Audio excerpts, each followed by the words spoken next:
আসসালামু আলাইকুম দর্শক। সতর মৃত্যু নেই নাটকের ১৯তম পর্বে আমরা দেখলাম এক চরম নাটকীয়তা। সালাউদ্দিনের মাথায় তার মা এবং ভাইয়েরা বিষ ঢুকিয়ে দিয়েছে যে আমেনা সম্পত্তির লোভে তার বাবাকে হাত করে সব নিজের নামে লিখিয়ে নিচ্ছে। আমেনাকে বউ পাগল বলে খোঁচা দিচ্ছে তার নিজের ভাইয়েরা। অন্যদিকে খলুজান আমেনার ওপর আস্থা রেখে সব সম্পত্তি তাকেই দিতে চান। কিন্তু আমেনা কি পারবে এই বিষাক্ত পরিস্থিতি সামলাতে?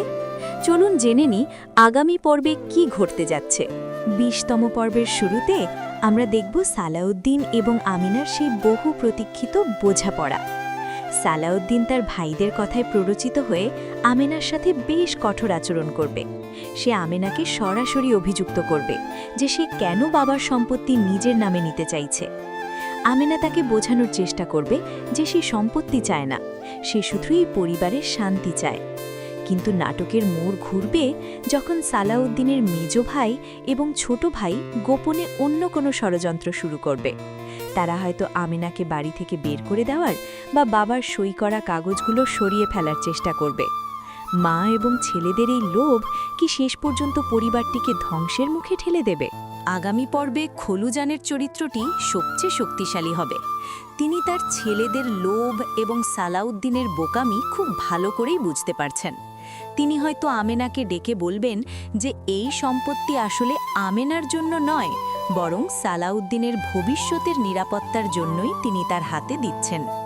অন্যদিকে আমেনা এক কঠিন পরীক্ষার মুখোমুখি হবে। একদিকে তার স্বামীর অবিশ্বাস, অন্যদিকে শ্বশুরের দেওয়া দায়িত্ব। আমেনা কি শেষ পর্যন্ত সম্পত্তি গ্রহণে রাজি হবে, নাকি পরিবারের শান্তির কথা ভেবে সব ছেড়ে চলে যাবে? আমেনার এই ত্যাগ কি সালাউদ্দিনের চোখ খুলে দিতে পারবে? আমরা ১৯তম পর্বে দেখেছি সালাউদ্দিন ফকির বাবার কাছে গিয়ে মানুষের মন পরীক্ষা করার এক অদ্ভুত দাওয়াই পেয়েছে। ২০তম পর্বে দেখা যাবে সালাউদ্দিন গোপনে এই পরীক্ষাটি সবার উপর প্রয়োগ করছে। সে হয়তো বুঝতে পারবে কে তাকে সত্যিই ভালোবাসে আর কে শুধু সম্পত্তির পেছনে ছুটছে। এই সত্যটা যখন তার সামনে আসবে তখন তার মা এবং ভাইদের আসল মুখ উন্মোচিত হবে।